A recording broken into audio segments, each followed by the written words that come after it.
Hello guys, welcome back to the Kothari classes. एक बार फिर से आपका स्वागत है कोठारी क्लासेस में। जैसा कि आप सभी का आज इकोनॉमिक्स का एग्ज़ाम हो चुका है और अभी तक जितने भी रिव्यू मिले हैं वो सभी पॉजिटिव रिव्यू मिले हैं कि एग्ज़ाम बहुत अच्छा गया है, बहुत ही आसान एग्ज़ाम आया था। जैसी प्रिपरेशन करी थी उसके कंपैरिजन में काफ़ी ईजी एग्ज़ाम लगा बच्चों को। तो देखिए, अब मैं आपको यहाँ पर सेट नंबर 58/5/1 यानी कि जो सेट 1 दे रखा है वो मैं सॉल्व करवाने वाला हूँ। तो देखिए, यहाँ पर पहला क्वेश्चन दे रखा है, money is an asset which can be stored for use in future. यहाँ पर देखिए, इस वाले क्वेश्चन को देख करके वो पूछ रहा है कि बताइए कि ये मनी फंक्शन में कौन सा काम है जो कि माना जा रहा है। ठीक है, बहुत इजी सा आंसर है इसका कि भैया हम क्या कर सकते हैं पैसे को। आप देख करके बताइए जल्दी से। इस क्वेश्चन का आंसर तो आप बहुत आसानी से दे सकते हैं। वो साफ साफ बोल रहा है कि संग्रहित किया जा सकता है, तो भैया स्टोर वैल्यू की बात यहाँ पर कर रहा है। आंसर हो गया इसका सी। बहुत इजीली आप इसे कैलकुलेट कर सकते थे। चलिए अगला क्वेश्चन देखते हैं।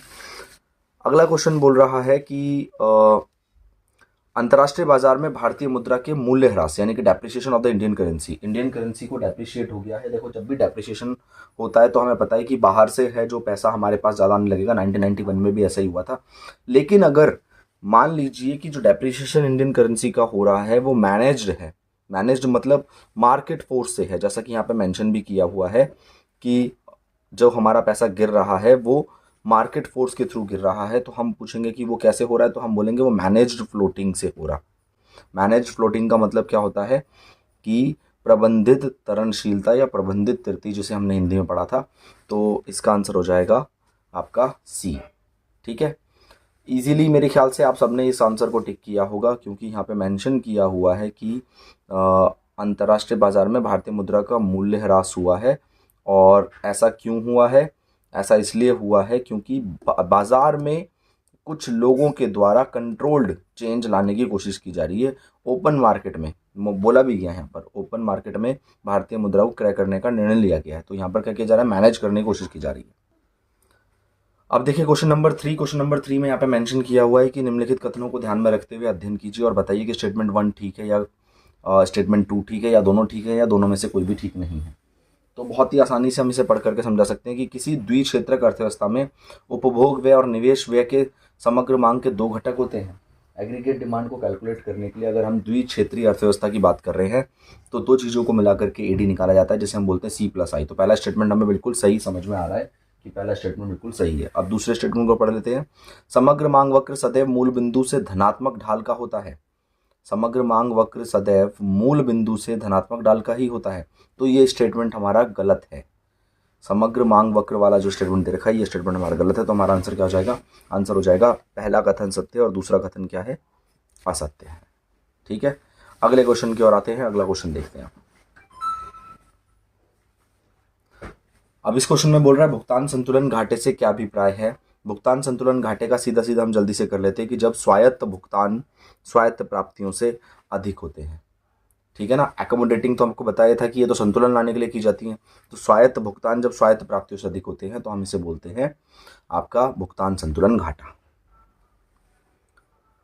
अब क्वेश्चन नंबर 5 देखिए। क्वेश्चन नंबर 5 में बोला गया है कि बताइए कि निम्नलिखित में से कौन सा युग्म यानी कि पेयर जो है वो सही है। सही वाले को चुनना है हमें।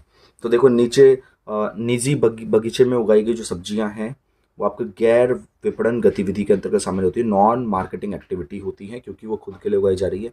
किसी भी तरीके की मार्केटिंग एक्टिविटी से उसका लेना देना नहीं है। तो इसका आंसर हो गया ए।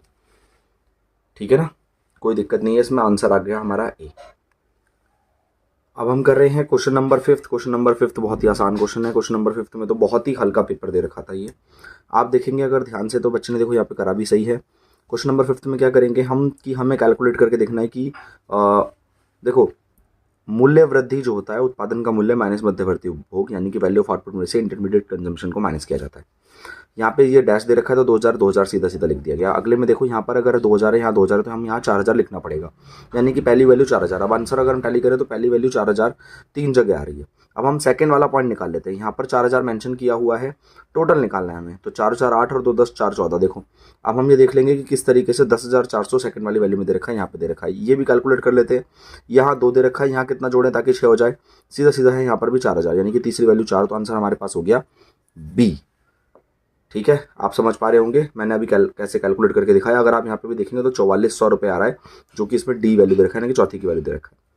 क्वेश्चन खत्म हो गया, अगले क्वेश्चन पर आ जाते हैं। अगला क्वेश्चन, यदि किसी अर्थव्यवस्था में निवेश गुणक 4 है। देखो निवेश गुणक 4 जब होता है जब एमपीएस की वैल्यू 0.25 होती है। कल ही हमने क्वेश्चन करा था क्लास में, एमपीएस की वैल्यू 0.25 है तो निवेश गुणक की वैल्यू 4 हो जाएगी, और एमपीएस की वैल्यू 0.5 है तो एमपीएस हो गया 0.75। और अगर एमपीसी 0.75 है और स्वायत्त उपभोग की वैल्यू 30 है तो हमारा आंसर हो जाता है इसका ए। ठीक है, इजीली।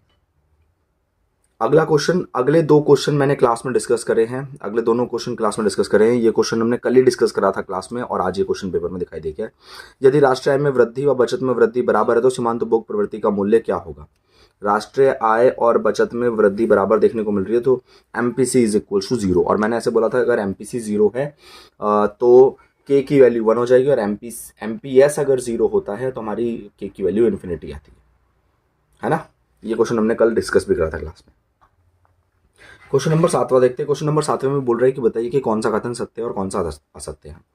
कह रहा है कि भारत में मुद्रा आपूर्ति M1 वाणिज्यिक बैंकों के पास मांग जमा सम्मिलित नहीं होती है। क्यों नहीं होती है? मांग जमा को सम्मिलित किया जाता है। M1 में मांग जमाएं जो कि आपके कॉमर्शियल बैंकों के पास होती है वो सारी मांग जमाओं को इसमें शामिल किया जाता है, इसलिए पहली स्टेटमेंट हमारी होगी गलत। दूसरे में बोल रहे हैं कि M1 से तात्पर्य एक विशेष अवधि के दौरान वाणिज्यिक बैंकों के पास उपलब्ध संपत्तियों से है। केवल वाणिज्यिक बैंकों के पास उपलब्ध संपत्तियों को इसमें शामिल नहीं किया जाता, और भी चीज़ें इसमें शामिल की जाती है जो कि हमने पहले भी पढ़ा है, इसीलिए हमारी दोनों स्टेटमेंट होती हैं गलत। तो आंसर अगर आप ढूंढेंगे तो हम बोलेंगे कि पहला और दूसरा दोनों कथन क्या है? असत्य है। ठीक है, अगले क्वेश्चन की तरफ बढ़ते हैं। अगला क्वेश्चन देखिए, अगला क्वेश्चन कह रहा है कि पाउंड की कीमत जो है 70 से बढ़कर के 80 हो गई है, तो बताइए कि भारतीय मुद्रा का क्या हुआ है। भारतीय मुद्रा का मूल्य ह्रास हुआ है, यानी कि डेप्रिसिएशन हुआ है। इजी सा क्वेश्चन है, डेप्रिसिएशन हुआ है, विदेशी मुद्रा हमारी तुलना में महंगी हो गई है, सीधा सीधा देखने को मिल रहा है, तभी तो हम ज़्यादा पे कर रहे हैं ना उसका। पहले 70 रुपये दे रहे थे, अब 80 रुपये दे रहे हैं, डेप्रिसिएशन हो गया हमारी करेंसी का। क्वेश्चन नंबर 8वां, पता नहीं क्यों ऐसे क्वेश्चन बना करके पेपर में दे रखे हैं, बहुत ही इजी क्वेश्चन आ रखे हैं आपके पेपर में। अगर आप देखें, बेसिक तैयारी भी अगर करके चलते हैं तो इजीली हम आंसर इसमें अच्छा कर सकते थे, और मुझे लगता है कि आप सभी का पेपर काफ़ी अच्छा गया होगा। अगला क्वेश्चन देखिए, मान लीजिए कि राष्ट्र Y की तुलना में राष्ट्र X की मुद्रास्फीति अधिक है, X में महंगाई अधिक है, इसके संदर्भ में अन्य बातें समान रहने पर निम्नलिखित में से कौन सी परिस्थिति में होने की संभावना है? क्या होने की स्थिति देखने को मिल सकती है? अब देखो, X में अगर महंगाई चल रही है, यानी कि Y की तुलना में X में मुद्रास्फीति अधिक है, तो राष्ट्र X से जो है राष्ट्र Y में जो है निर्यातों में वृद्धि देखने को मिलेगी। अगला क्वेश्चन देखिए, अगला क्वेश्चन नंबर 9 है। बहुत ही आसान क्वेश्चन है, कई बार डिस्कस करा है, कल की क्लास में भी डिस्कस करा है कि ऐच्छिक बेरोजगारी और अनैच्छिक बेरोजगारी क्या हो देखने को मिलती है। आप ध्यान से क्वेश्चन पढ़िए और बताइए कि आपका आंसर क्या है। आपको क्या लगता है कि इसका आंसर आपने क्या लगाया होगा? जल्दी से आप कमेंट बॉक्स में आंसर करके भी बता सकते हैं कि आपके आंसर कितने सही गए हैं अभी तक। ठीक है, ध्यान से देखिए, पूर्ण रोजगार से तात्पर्य अनैच्छिक बेरोजगारी के अभाव से है।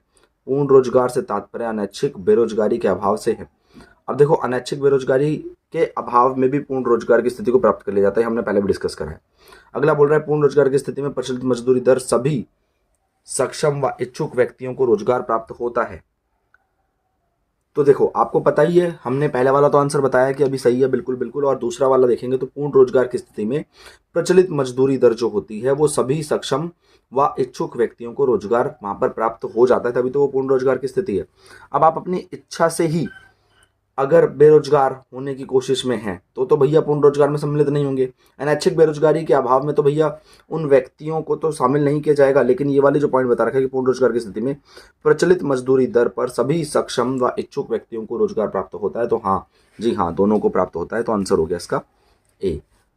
तो देखिए, अगला क्वेश्चन क्या कह रहा है, एक अर्थव्यवस्था में सीमांत उपभोग प्रवृत्ति, सीमांत बचत प्रवृत्ति एमपीएस का मूल्य 0.25 है। 0.25 का मतलब के की वैल्यू कितनी हो गई? 4 हो गई। अगर के की वैल्यू 4 है और 200 करोड़ इन्वेस्ट किया जा रहा है तो इजीली आपको पता था डेल्टा वाई अपॉन में डेल्टा ई होता है। डेल्टा आई की वैल्यू है 200 करोड़ रुपए, 4 से गुणा करके हम निकाल देंगे इजीली 800 रुपये। आंसर कितना हो गया हमारा? 800 करोड़। कितना आसान क्वेश्चन है, कल की क्लास में हमने डिस्कस भी किया। कल की क्लास में मैंने ये डिस्कस किया है, जिसमें क्वेश्चन में हमने 200 करोड़ रुपए इन्वेस्ट करके 800 करोड़ रुपए की वैल्यूएशन हमने कैलकुलेट करी थी। 1 नंबर का क्वेश्चन है, मैंने बताया भी था कि बहुत आसान क्वेश्चन है, 1 नंबर में ही पूछ सकता है, इससे नीचे ये क्वेश्चन मतलब इससे ज़्यादा नंबर की वेटेज ये क्वेश्चन रखता नहीं था। देखो, रियल जीडीपी कैलकुलेट करने के लिए क्वेश्चन दिया है, रियल जीडीपी के क्वेश्चन भी हमने डिस्कस कर रखे हैं, इसमें बिल्कुल टेंशन की कोई बात नहीं थी। बेस ईयर और करंट ईयर के बारे में यहाँ पे बताया गया है, तो भैया पहले हम कैलकुलेट कर लेते हैं। कह रहा है कि 2018 और 19 में 100 रुपये और 110 रुपये कीमत थी। 19 में कितनी कीमत थी? 110 रुपये कीमत थी। और 2018 में कितना माल बेचा गया? 50 बेचा गया। तो 110 रुपये की कीमत के हिसाब से 50 माल बेचा गया। ये हो गया हमारा 2019 का। अब आगे क्या बता रहा है वो कि 100 रुपये की कीमत पे हमने कितना माल बेचा? 100 रुपये की कीमत पे भी हम माल उतना ही बेचेंगे, जो कि है 50 यूनिट, और इसी की इंटू कर देंगे 100 में, तो हमारा वैल्यूएशन निकल करके आ जाएगी।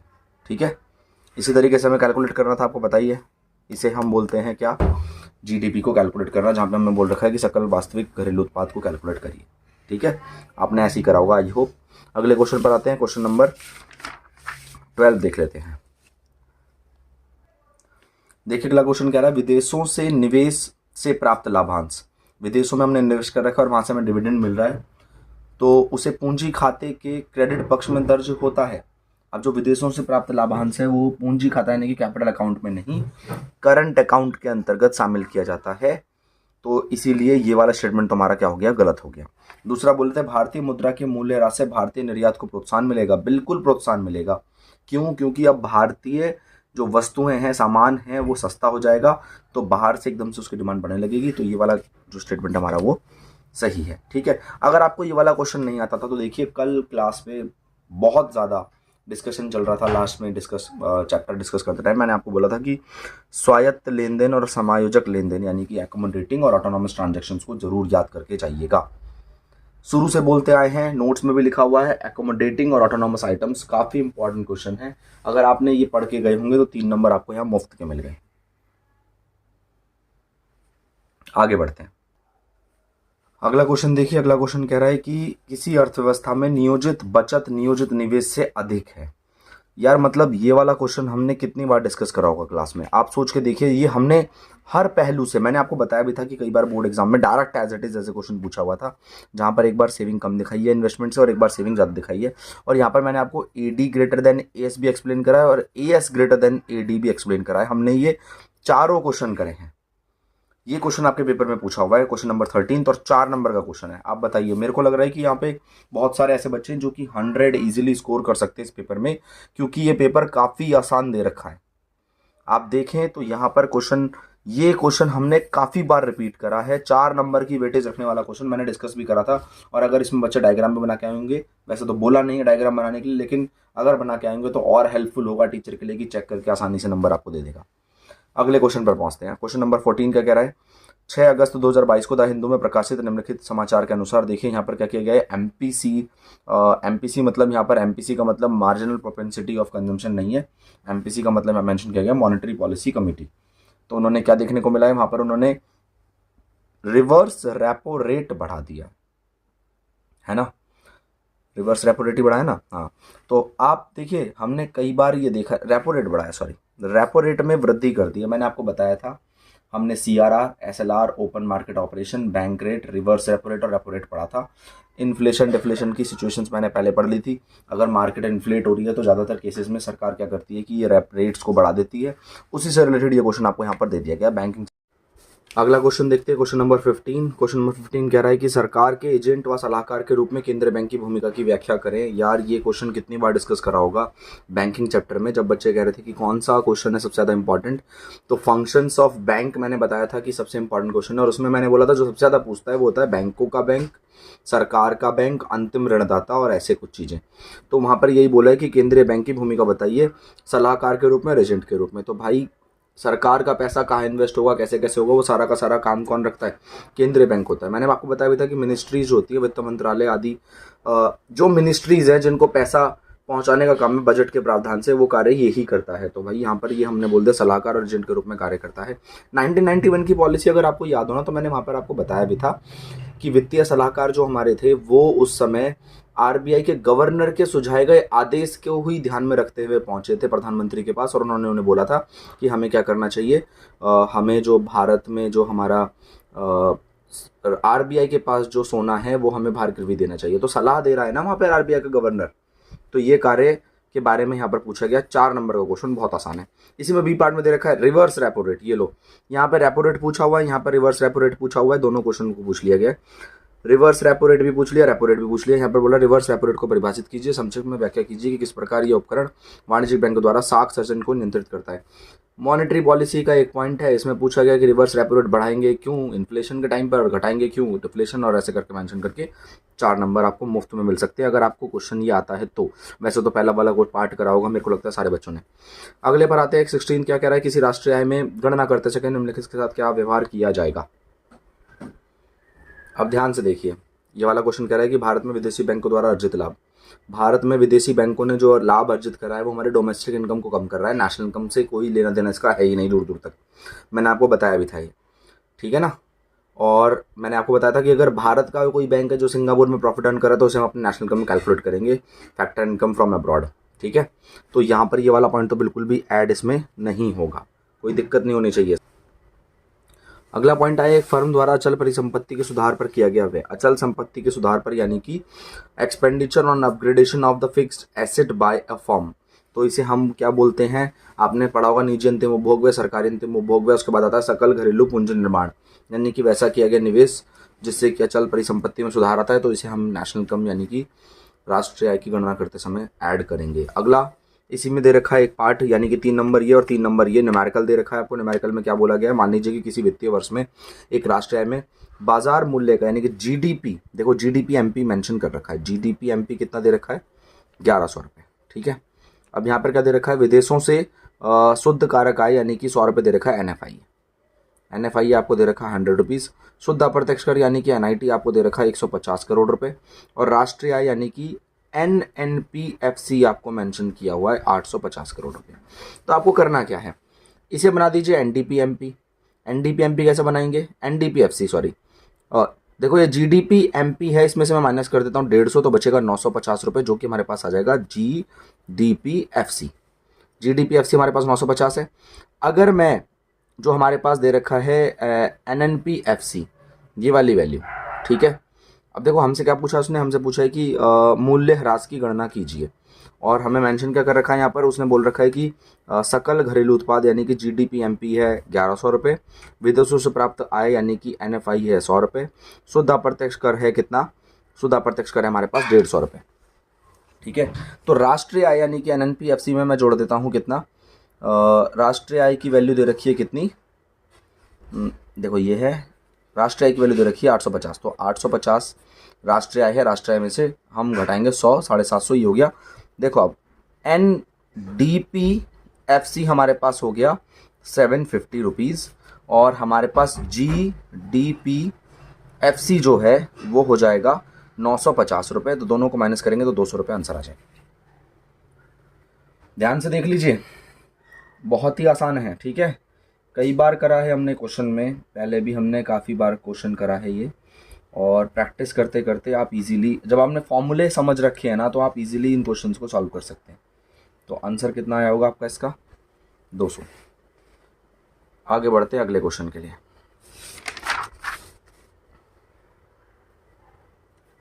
अगला क्वेश्चन कह रहा है कि व्यय विधि द्वारा सकल घरेलू उत्पाद का आकलन करते समय पूरा ध्यान राष्ट्र के निवासियों द्वारा किए गए व्यय पर केंद्रित होता है कि लोग कितना व्यय करेंगे, नहीं, व्यय लोग कितना करेंगे इस पे फोकस नहीं। फोकस जो हमारा होता है कि कितना उत्पादन हो रहा है, किन वस्तुओं का उत्पादन हो रहा है, उन पर फोकस किया जाता है, ठीक है ना। व्यय विधि के द्वारा भी तो व्यय तो उन्हीं वस्तुओं पर हो रहा है ना बेसिकली, ठीक है। तो ये वाली स्टेटमेंट क्या है, फॉल्स है, और आपको इसी को एक्सप्लेन करना था। अपने उत्तर का समर्थन में मान्य कारण दीजिए। अगला क्वेश्चन आपको न्यूमेरिकल दे रखा है 3 नंबर में, सॉल्व करने के लिए देखिए। न्यूमेरिकल में आपसे निकालने के लिए पूछा है एनडीपी एट एफसी, घरेलू आय की गणना कीजिए, एनडीपी एट एफसी निकालना है। तो वेतन तथा मजदूरी, 1700 रुपये दे रखा है, 1700, उसके बाद हम रॉयल्टी और वो सब जोड़ लेते हैं। देखो जिसको ऑपरेटिंग सरप्लस कहते हैं, ऑपरेटिंग सरप्लस के लिए किराया तथा रॉयल्टी आपको 1300 दे ही रखा है। किराया तथा रॉयल्टी में क्या हो जाएगा आपका, अब लाभ नहीं दे रखा है तो निगम कर जोड़ लेंगे, प्रतिधारित आय, ठीक है, जो कि लाभ के बाद बचती है एंड में, और लाभांश। तो हम इनको कैलकुलेट कर लेंगे। कौन कौन से पॉइंट कैलकुलेट कर रहे हैं हम, ध्यान से देखिए। 1300 प्लस 1700 कितना हो गया हमारे पास, 3000, 3400, और 3400, 3700, 3700 और 400 कितना हो गया, 4100, और 4100 में जोड़ देंगे सुवानी जुत की मिश्रित आय यानी कि 1400। तो ये सब मिलाकर के कितना बनता है अपना, 5500। 5500 हमारे पास आंसर आ गया इसका। आई होप सभी का सही गया होगा। ठीक है, अभी आते ही सबसे पहले एक बच्चे ने मेरे से क्वेश्चन पूछा था कि प्रतिधारित आय क्या होता है, प्रतिधारित आय उसमें जुड़ेगा कि नहीं जुड़ेगा। रिटेन्ड अर्निंग का मतलब होता है, जैसे देखो प्रॉफिट बांटने के बाद, डिविडेंड के बाद, ठीक है, सब कुछ करने के बाद जो आपके पास रिटेन जो पैसा बच जाता है, यानी कि लाभ का वो हिस्सा जो हमारे पास अंत में बचता है, जैसे हम अवितरित लाभ भी कहते हैं। ये एक पॉइंट या एक शब्द हम बोलेंगे जो कि आपने जो पढ़ा है उसमें बुक्स में इस तरीके से नहीं मेंशन कर रखा था, लेकिन ये रिटेन्ड अर्निंग का मतलब है आपका अवितरित लाभ। देखिए अगला क्वेश्चन देखते हैं। अगला क्वेश्चन कह रहा है कि वित्त वर्ष के लिए राज्य और स्थानिक निकाय के राजस्व स्रोत के बारे में यहाँ पे बताइए। बहुत आसान क्वेश्चन है। यहाँ पर मेंशन किया गया कि सरकार ने निर्धनों को शिक्षा व, अच्छा पहले दे रखा है चित्र में दी गई गैर कर प्राप्तियों में वर्गीकृत कर दीजिए। कर प्राप्ति और गैर कर प्राप्ति कौन सी है। तो देखो कर लिखा हुआ है यार, इसमें तो काफ़ी आसान कर दिया। कर दे रखा है आपको कि कौन कौन से कर हैं जो कि कर प्राप्ति है, और गैर कर प्राप्तियों के बारे में जहाँ आपको मेंशन कर रखा है, तो आप गैर कर प्राप्ति के बारे में यहाँ पे मेंशन कर देंगे कि वाहन लाइसेंस फीस और जुर्माना। ठीक है, अगले क्वेश्चन पर आते हैं। सरकार ने निर्धनों को शिक्षा व स्वास्थ्य जैसी निःशुल्क सेवाएं प्रदान करने पर अधिक व्यय करना प्रारंभ कर दिया है, इसके बारे में बता दीजिए। ठीक है, सरकार ने निर्धनों, अच्छा अब यहाँ पर बोल रखे उपरोक्त कथन में आलोक में व्याख्या करें कि आय की असमानता को कम करने के लिए सरकार की बजटीय नीति। अरे बजटीय नीति यानी कि सरकार ने अपनी जैसे हम बोलते हैं फिस्कल पॉलिसी यानी कि राजकोषीय नीति का प्रयोग करा है, अमीरों के ऊपर ज़्यादा मात्रा में टैक्स लगा करके और गरीबों को आर्थिक सहायताएं प्रदान करके। ठीक है, इसी वजह से, इसी तरीके से तो हम आय की असमानता को कम करने की कोशिश करते हैं ना। तो ये आंसर हमारा हो गया। इसमें तो मतलब आप कितना लिख सकते हैं अपनी मर्जी से बना करके, आप सोचिए जरा। अगला क्वेश्चन देखते हैं। भारत में ब्रिटिश शासन के अंतर्गत भारतीय कृषि उत्पाद में डैश के कारण गतिहीन का अनुभव किया गया था। ऐसा क्या था कि कृषि पिछड़ रही थी। देखो रेलवे के आगमन के कारण नहीं, या भारतीय संपत्तियों की निकासी नहीं, भू व्यवस्था, हाँ भू व्यवस्था की स्थिति मतलब इतनी खराब कर रखी थी उस समय, जिस वजह से क्या हो रहा था कि भारतीय कृषि उत्पाद के कारण पिछड़ रही थी। आपने पढ़ा भी जमींदार प्रथा, ठीक है, चकबंदी आदि चीजें इसमें सम्मिलित की जाती है, और इसका आंसर होगा सी। आगे आ जाते हैं। निम्नलिखित में से सत्य सत्य की पहचान कीजिए। अगला बोल रहा है कि असत्य कथन की पहचान कीजिए। हम क्लास में बोलते टाइम बोल सकते हैं कि अगर आपको कभी क्वेश्चन समझ में नहीं आ रहा है, आपने कभी इकोनॉमिक्स पढ़ी भी नहीं होगी, तो भी आप ऐसे आंसर्स के जवाब दे सकते हैं। ठीक है, मतलब आपने इको कभी छेड़ी भी नहीं होगी तब भी आप इस आंसर के जवाब दे सकते हैं कि असत्य कथन चुनिए। पाकिस्तान ने एक बालक नीति का मानदंड अपनाया था। हाँ बहुत बढ़िया, पाकिस्तान एक मानक नीति का यानी कि वन चाइल्ड पॉलिसी पाकिस्तान में अपनाई गई थी, ये वाला कथन जो है वो असत्य है। ठीक है, अब बताओ ऐसा ऐसे क्वेश्चंस ये पूछ रहा है, तो ऐसे क्वेश्चंस का क्या किया जाएगा। ठीक है, अच्छा देखो मैं आपको एक और चीज़ दिखाता हूँ। एक क्वेश्चन जो हमारा रह गया जिसमें हम पढ़ रहे थे, ये बी पार्ट वाला, इसका आंसर है पीसी महालनोबिस। आपने पहले भी पढ़ा इसके बारे में। पीसी महालनोबिस जो कि नेहरू जी के काफी अच्छे मित्र हुआ करते थे। भारतीय योजना के निर्माता के रूप में किसे जाना जाता है, पीसी महालनोबिस को। और याद रखिएगा प्रेजेंटर आपके नेहरू जी हैं, लेकिन बनाने वाला तो दूसरा व्यक्ति होगा ना। हमने ये एमसीक्यूज में भी क्वेश्चन सॉल्व करा और मैंने क्लास में डिस्कस भी करा है कि कब आपको पीसी महालनोबिस आंसर लगाना है और कब पंडित जवाहरलाल नेहरू आंसर लगाना है। Apex institution, apex apex apex पढ़ पढ़ के थक गए थे हम। नाबार्ड देता है सबसे ज़्यादा पैसा। ठीक है, इतनी ज़्यादा कंफ्यूजन इसमें होनी नहीं चाहिए। अगला क्वेश्चन पढ़ते हैं। अगले क्वेश्चन में क्या कह रहा है। अगला क्वेश्चन कह रहा है कि 1980 के दशक में पाकिस्तान की आर्थिक विकास दर भारत से अधिक थी, कभी भी अधिक नहीं थी। स्टेटमेंट गलत है। पाकिस्तान ने निजी व सार्वजनिक क्षेत्र की बराबर भागीदारी वाली मिश्रित आर्थिक संरचना का मार्ग का अनुसरण किया था। हाँ, हम ये कह सकते हैं कि मिश्रित अर्थव्यवस्था का अनुसरण किया था।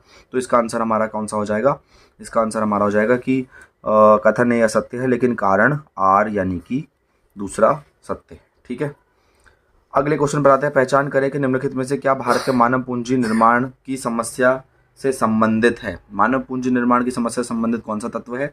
तो प्रतिभा पलायन बिल्कुल है, उसके अलावा बोल रहा है निम्न शैक्षणिक मानक बिल्कुल है, और उसके बाद वृद्धिमान जनसंख्या, जनसंख्या में बहुत तेजी से बढ़ोतरी जो देखने को मिल रही है, क्या वो भी है? अब देखिए इसमें चौथा पॉइंट दे रखा है कि सामाजिक दृष्टिकोण में परिवर्तन। जनसंख्या वृद्धि है ही, निम्न शैक्षणिक मापक है ही, और प्रतिभा पलायन है।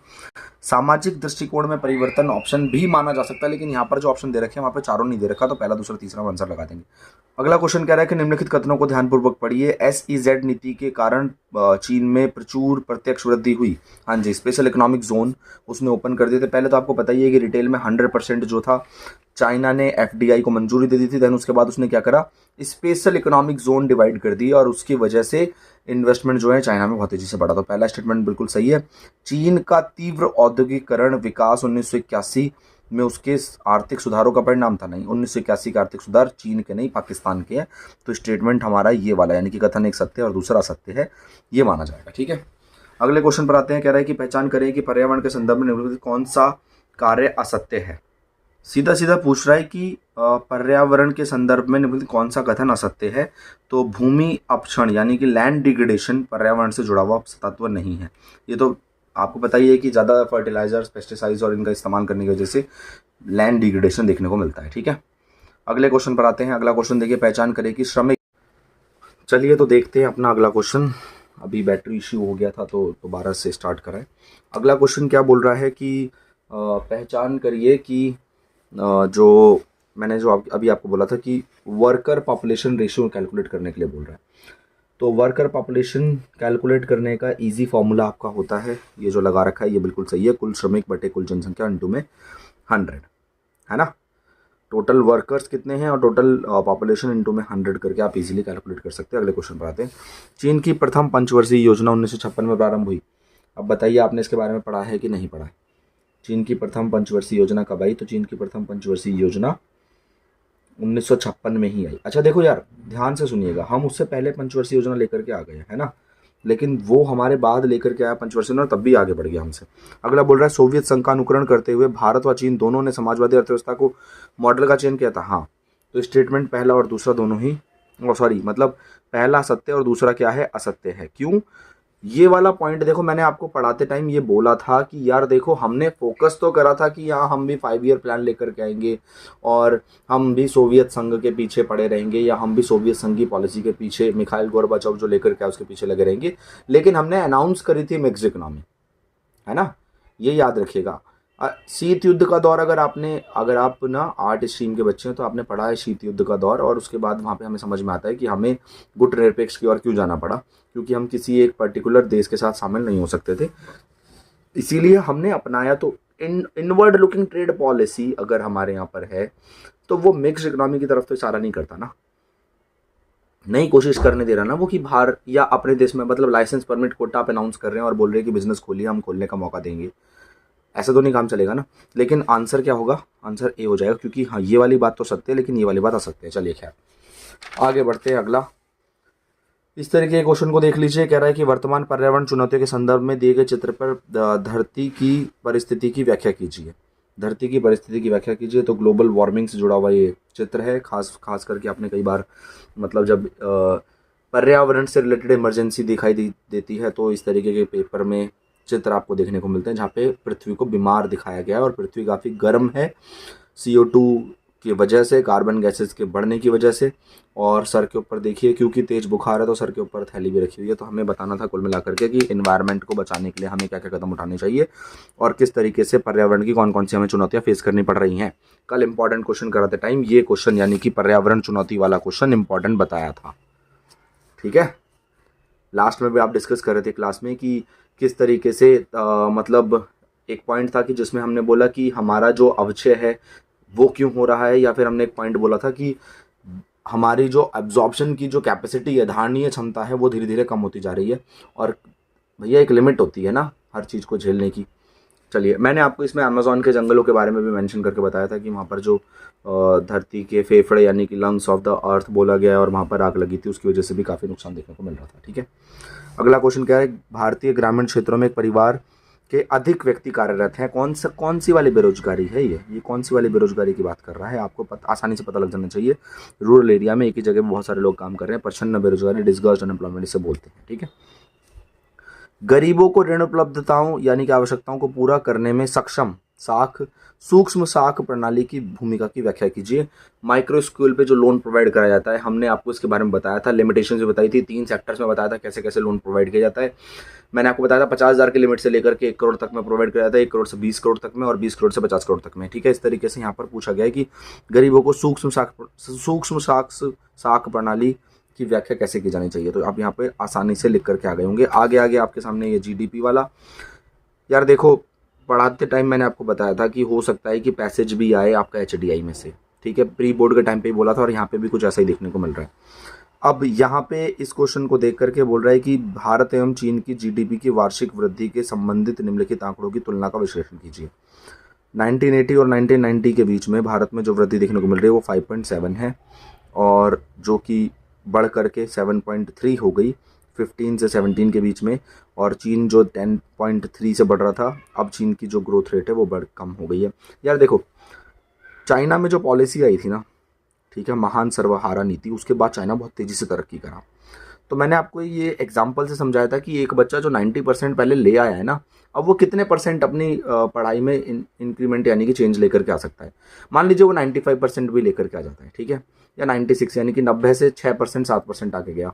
लेकिन एक बच्चा जो पहले पिछड़ रहा था, जो 50% 60% ही नंबर लेकर के आ रहा था, हो सकता है कि अभावों के कारण उसे संसाधन नहीं मिल पा रहे थे, उसे पढ़ने का समय नहीं मिल पा रहा था, उसे नौकरी करनी पड़ रही थी, जैसा कि भारत की परिस्थिति थी पहले, तो उस समय वो व्यक्ति अच्छे नंबर नहीं ला पा रहा था, लेकिन 60% से वो जंप करके 80% पे पहुंच गया। तो उसकी ग्रोथ रेट एकदम से तेजी से बढ़ती हुई देखने को मिली और अभी बहुत तेजी से बढ़ने वाला वो बालक भारत है। इस समय जो तेजी से बढ़ने वाला देश है वो भारत है और ये 7.3 आपको कुछ दिनों में 8 और कुछ दिनों में हो सकता है कि आपको 10 तक भी दिखाई दे। तो ये हम कंपैरिजन यहाँ पे करेंगे सकल घरेलू उत्पाद की वार्षिक वृद्धि में। निजीकरण का अर्थ लिखे, प्राइवेटाइजेशन, बहुत ही आसान क्वेश्चन है 1 नंबर में। आर्थिक सुधार प्रक्रिया से कृषि क्षेत्र के पर प्रतिकूल प्रभाव पड़ा है। हाँ जी, आर्थिक सुधार का प्रतिकूल प्रभाव, पॉजिटिव इम्पैक्ट पड़ेगा ना इकोनॉमिक रिफॉर्म्स प्रोसेस का। नई तकनीक आएगी, अब जैसे देखो पैसा मिल रहा है किसानों को तो उसका इस्तेमाल होगा फार्मिंग में, खेती में, ठीक है ना। अगला पॉइंट देखिए, ब्रिटिश शासन द्वारा आधारभूत संरचना के विकास के किन्हीं 2 कारणों का उल्लेख व व्याख्या कीजिए। क्या क्या उन्होंने ब्रिटिश शासन द्वारा 2 कोई स्ट्रक्चरल चेंज बता दीजिए। रेलवे हो गया, टेलीग्राफ हो गया, 6 पॉइंट्स पढ़ाए थे कल मैंने ही आपको। ये पार्ट जो है 3 नंबर का जो मेंशन कर रखा है, ये वाला अकेला क्वेश्चन 4 नंबर का है। ये 6 पार्ट्स मैंने बताए थे आपको। आई होप आप 4 या 5 पार्ट्स में लिख करके आएंगे। वैसे तो 2 ही बोल रखा है उसने, 2 ही लिख करके काम खत्म हो गया। मान्य कारणों द्वारा उल्लेख कीजिए कि निम्नलिखित कथन सत्य हैं या असत्य हैं। तो पहला पॉइंट बोल रहा है उच्च उत्पादकता व उत्पादन मानव संसाधनों के निवेश का परिणाम है। यस, बिल्कुल सही। जितना ज़्यादा निवेश किया जाएगा मानव संसाधनों में उतना ही उत्पादन बढ़ेगा और उत्पादकता बढ़ेगी, है ना। पहले जो व्यक्ति काम कम कर पा रहा था वो ज़्यादा कर पा रहा है क्योंकि उसे हमने उसे प्रशिक्षित कर दिया, तभी तो वो मानव संसाधन बन पाया ना। अगला पॉइंट बोल रहा है जनसंख्या में वृद्धि मानव पूंजी निर्माण की गुणवत्ता का कारण नहीं होता है। अरे क्यों नहीं होता भैया, गुणवत्ता कम हो रही है। क्यों कम हो रही है? क्योंकि जनसंख्या बढ़ती जा रही है। आपके घर में, आपके परिवार में 4 बच्चे, अब आप अगर कमाई आपकी ठीक नहीं है तो आप हर व्यक्ति पे या हर बच्चे पे इतना ध्यान नहीं दे पाएंगे। अगर एक ही बच्चा है उसे पढ़ा लिखा करके मानव संसाधन का विकास करवा सकते हैं आप, ठीक है। तो ये हो गया आपका 32वां क्वेश्चन।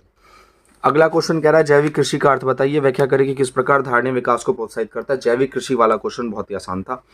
कृषि के विविधीकरण को परिभाषित कीजिए, ये भी क्वेश्चन आया। कृषि में diversification in agriculture sector, diversification देखने को मिला है क्या एग्रीकल्चर सेक्टर में? हाँ, ठीक है। अगला क्वेश्चन क्या बोल रहा है कि जैविक कृषि के बारे में बताइए। जैविक कृषि देखिए हमने पढ़ा था कि जैविक कृषि की मैंने समस्याएं बताई थी। मैंने आपको जैविक कृषि के बारे में समस्याएं बताई थी। धारणीय विकास को प्रोत्साहित करता है क्योंकि देखो उससे जमीन बर्बाद नहीं होती, ठीक है। फसल जो होती है फ्रेश होती है, ऑर्गेनिक होती है, ठीक है ना। और उसमें किसी प्रकार का जो है आपका फर्टिलाइजर्स, पेस्टिसाइड्स और केमिकल का इस्तेमाल नहीं किया जाता। इसी को हम जैविक कृषि बोलते हैं। धारणीय विकास को प्रोत्साहित देती है, बिल्कुल देती है ना। पॉल्यूशन किसी प्रकार का नहीं हो रहा ना उससे, डिग्रेडेशन ऑफ लैंड बिल्कुल नहीं देखने को मिल रहा उससे। तो ये इसका आंसर हो गया। कृषि के विविधीकरण के बाद आते हैं अगले क्वेश्चन पर। भारत में स्त्री शिक्षा को प्रोत्साहन करने की आवश्यकता पर चर्चा कीजिए। स्त्री शिक्षा को प्रोत्साहन करने की बहुत ज़्यादा आवश्यकता है। हमने भी अपने ट्यूशन सेंटर में यही नारा दिया था, यही स्लोगन दे रखा है कि पढ़ेंगी बेटियां तभी तो आगे बढ़ेंगी बेटियां, है ना। आपको पता है कि आपको किस चीज़ पे खर्च करना है, शिक्षा पर, किसके, महिलाओं के। अब देखिए आज़ादी के समय 16% जो हमारे पढ़े लिखे लोग थे, साक्षर थे, उनमें आपका देखिए 9% और 8% का रेशो चल रहा था। 9 और 7% का, 16% में से 9 और 7% का रेशो चल रहा है। 7% महिलाएं ही केवल शिक्षित थी, जबकि बोला गया कि एक बेटी पढ़ती है तो वो 2 घरों को पढ़ाती है। तो ये वो पॉइंट है। अब लास्ट जो क्वेश्चन आपका है वो दे रखा है कि WTO से रिलेटेड क्वेश्चन है, बहुत ही इजी क्वेश्चन यहाँ पे मेंशन कर रखा है। इसे पढ़ करके आपको बस आंसर लिखना था इसी में से कि विश्व व्यापार संगठन के किन्हीं 2 मुख्य उद्देश्यों का उल्लेख कीजिए।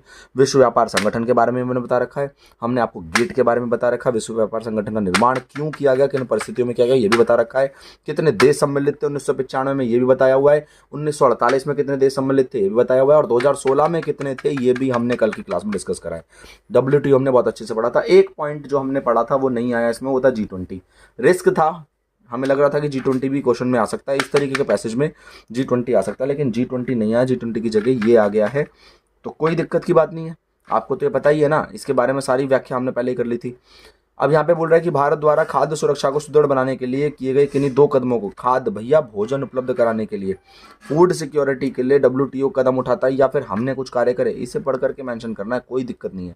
मैंने आपको बताया भी था कि सरकार कदम उठा लेती है ताकि क्या किया जा सके, कि जैसे अभी गेहूं के रेट बढ़ रहे हैं तो हम गेहूं बाहर कम मात्रा में भेजें। और गेहूं के रेट क्यों बढ़ रहे हैं ये भी मैंने आपको बताया था, यूक्रेन और रशिया की लड़ाई के बीच में जो ये जो ड्रामा चल रहा है, और इसी से रिलेटेड हमने G20 भी बोला था कि G20 में भी इसी का हल्ला चल रहा है, इसलिए G20 पढ़ना जरूरी था। खैर आई होप आपका पेपर बहुत अच्छा गया होगा। आप, मुझे लगता है कि इस पेपर में इजीली आप 80 आउट ऑफ 80 स्कोर कर सकते हैं। तो उम्मीद है कि इस साल काफ़ी सारे बच्चे होंगे, सिर्फ हमारे ट्यूशन सेंटर में नहीं, हर जगह, जो कि अच्छा स्कोर करेंगे इकोनॉमिक्स में। तो बेस्ट ऑफ लक, और अगले एग्ज़ाम्स के लिए प्रिपरेशन करते रहिए। मिलते हैं आपसे अगली वीडियो में। Thank you so much.